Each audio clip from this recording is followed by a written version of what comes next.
Hey y'all, welcome back to Redneck Cooking with Billy Ray. Now today for you we're going to be doing an American standard, but we're going to be throwing you a little twist on it. You see, one thing that your old pal Billy Ray likes is tuna fish sandwiches. I think they're just great. But I personally have a little twist on my tuna fish sandwich that's going to help us today to show you how to make tuna patties. So, tuna patties are pretty straightforward, right? Well, I'm going to teach you the Billy Ray way of doing it.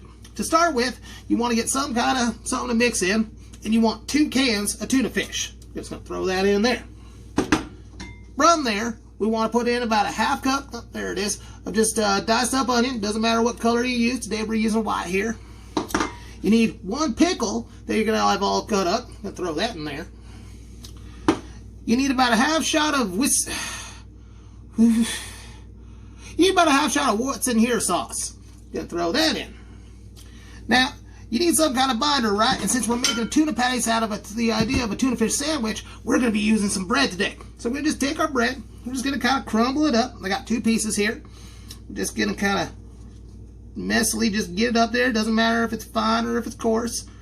But we're going to take all this bread, get it on down there in our little mixing spot. So you got something like this.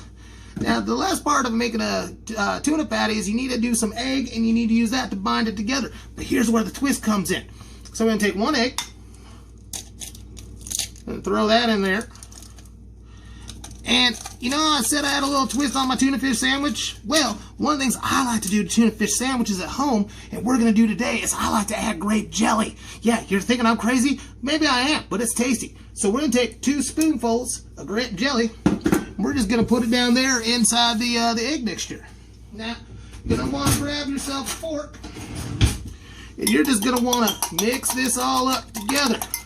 You're going to just keep doing it until you get a nice little blend here of grape jelly and egg together. Doesn't have to be perfect, but you want to get it kind of, you know, less solid. And you're going to get something kind of looks like that. Yeah. And we're going to take this. We're going to throw it right into our patty blend here. Now at this point, you're going to want to just sit here, and you're going to want to mix it all up together and get a nice little consistency going. And what you're doing, blend all those glorious flavors and that grape jelly right into this stuff. So, once you get that kind of all blended up, you're going to have something kind of looks like this. And we're going to take that, we're going to start forming some patties out of it. You're probably going to get about 3 or 4, just depends on how big you want to get them. And get those formed up real quick for you. Looks like I'm going to get 4 today. Now, once you get these patties formed, what I like to do, just to kind of help them set up a little bit, is I like to take these patties, here we go, and I like to put them in the fridge over there for about a half hour or so. So I'm going to put them in the fridge. We're going to go for a half hour on that. Once we pull them out of the fridge, it's really easy from there. Get yourself some kind of big-ass skillet. You want to put some butter down in there. Melt it down over medium-high heat. Once there, you're going to put each patty inside. You're going to wait about 3 or 4 minutes. You're going to flip them, do it 3 or 4 minutes again. So we're going to do that on up, and we'll come on right back. Now the tuna patty's done cooked up. As you can see, we got ourselves one glorious treat. You can top it off with things like mayonnaise or hot sauce or ketchup, or you just eat them the way they are. And I guarantee you right here, this little twist on my favorite sandwich turned into patties is good as heck. It